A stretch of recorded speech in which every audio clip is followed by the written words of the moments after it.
At sa totoo lang, Saan ka punta? hindi na ako masaya sa kung ano meron kami. Oh, anong oras ang balik mo? Oras na yun.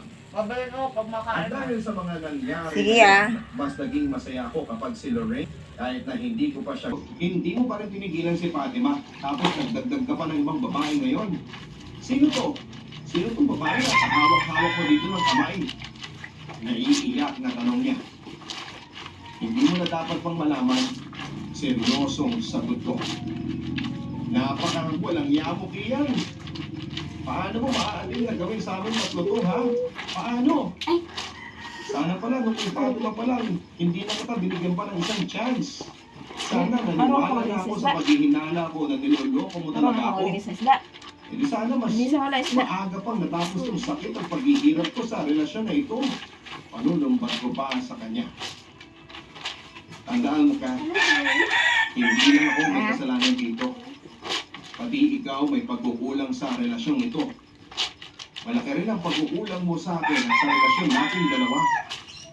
Hindi ko na rin napigilan ang manumbad sa kanya, Papa Dudut. Kasi kung hindi naman talaga siya nagkulang sa akin ay hindi ko magagawa ang kalokohan ngayon.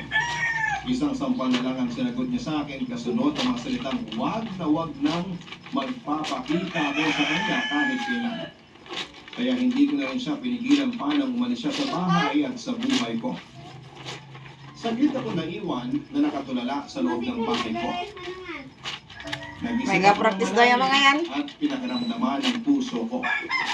Pinagkumpara ko ang nararamdaman ko para sa tatlong babae sa buhay ko at akala ko talaga ay sikat pa rin yung mahal ko. Hindi na pala. Nawala na yung pagmamahal ko na para sa kanya. Si Fatima naman ay fling lang talaga ang nangyayari sa amin noon. Pero si Lorraine, siya talaga ang mahal ko. At umahanap ko lang talaga ako ng tiyempo para makipag-iwalay kina Kat at kay Fatima. Kasi ayoko malaman ni Lorraine ang tungkol sa kanila. Kaso wala naunahan ako ng pagkakataon at nahuli nila akong dalawa. Pero ng mga oras na yun, kay Lorraine ko lang talaga naranasan ang maging tunay na masaya sa buhay ko. Kaya naman nag-decide ako na pumunta sa bahay nila at sabihin tungkol sa nararamdaman ko.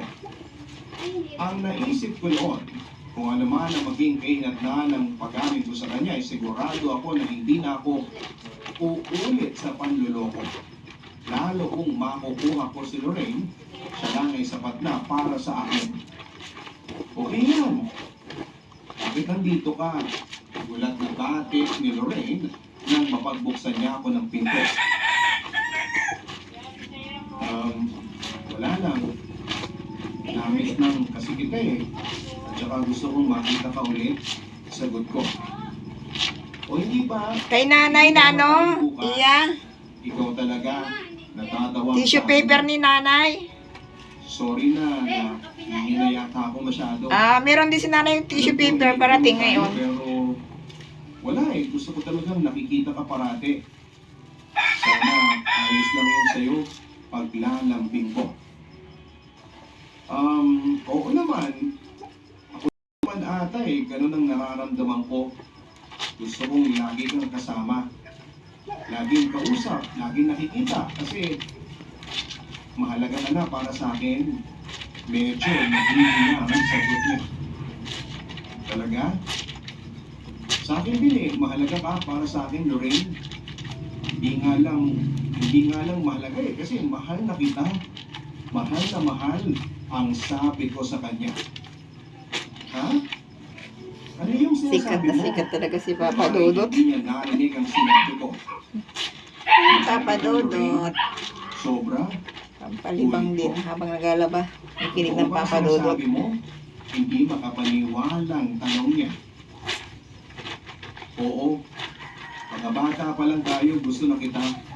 Pero syempre, dahil mga bata pa tayo, hindi ko alam ang gagawin ko noon. Basta ang alam ko lang, masaya ako kapag kasama kita.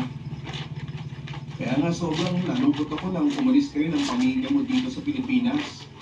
At nang bumalik ka, hindi ko na pinalampas ang pagkakataon na ligawan ka. Kaya eto, gusto ko na palagi sabihin sa'yo na mahal kita.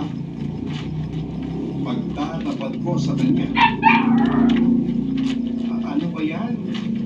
Hindi ko na alam kung ano ang sasabihin ko sa'yo, ang wika niya. Ayos lang.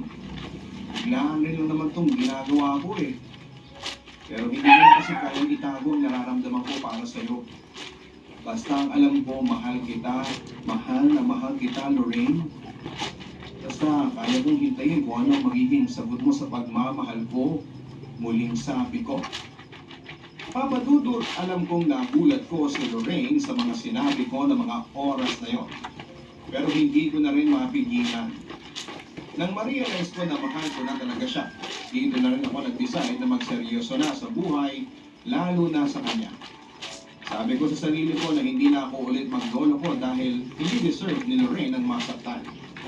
Pinangako ko noon na mas mamahalin at aalagaan ko pa siya. At naging goal ko talaga na pasayahin pa siya lalo. Naging kami po ni Lorraine pagkatapos ng ilang buwan. Noon, pagkaamin ko sa kanya, nang nararamdaman ko ay binigyan ko siya ng time at space para makapag-isip.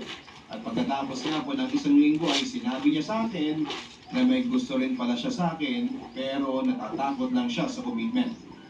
Mas nagdoble effort ako sa kanya sa panliligaw ko dahil alam kong kailangan ko rin bumawi sa kanya dahil hindi niya alam ang tungkol kay Kat at kay Fatima.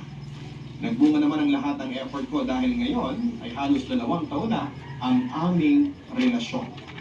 Minahal ko naman talaga si Kat, Papa Dudut, pero mukhang hindi lang din kami tinadhana sa isa't isa. Nagsisisi ako na nasaktan ko siya at nabalitaan ko rin na bumalik na siya ng ibang bansa. Sa ngayon ay wala na kaming communication.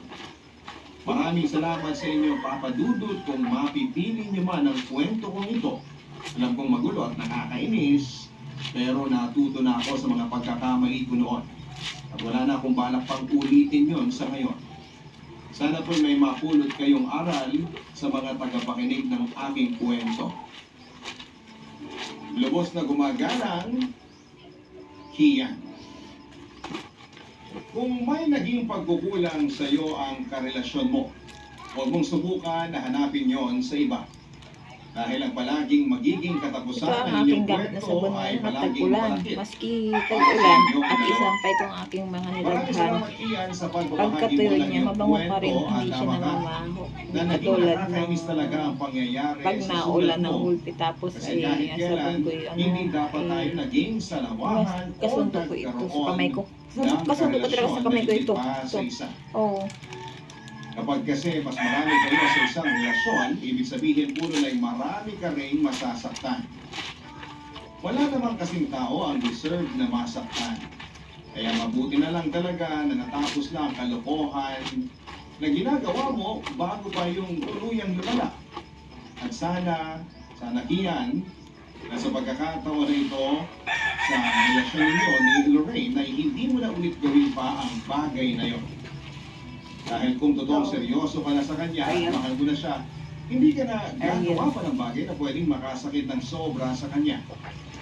Mga ka-online, kung talagang hindi Kaya na lang tayo hinahanap ko yung sa dating amoy ng Ariel. Yung pwede natin unang tapusin at labas maayos ng Ariel na ang bango, mas ating mabango yung pakikipagrelasyon bago tayo pumasok pa sa nabago ng bago. amoy ng Ariel ngayon. Dahil walang Dati ang magandang bango ng Ariel, maitutulot sobrang bango ang ng panloloko labas sa ng kapwa Ariel. natin.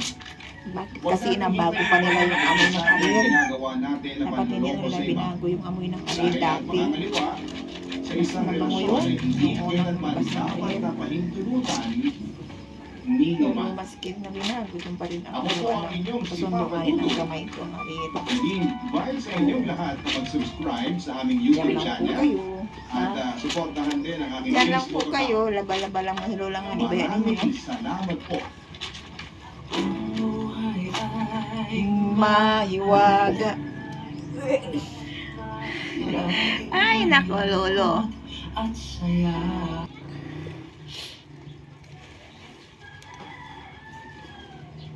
Babay na muna mga kapreship kong tunay. At ako po ay tuloy-tuloy na sa aking paglalabahan. Diyan lang po kayo. Dito lang po ako. Bye-bye. Salamat po na maraming. God bless.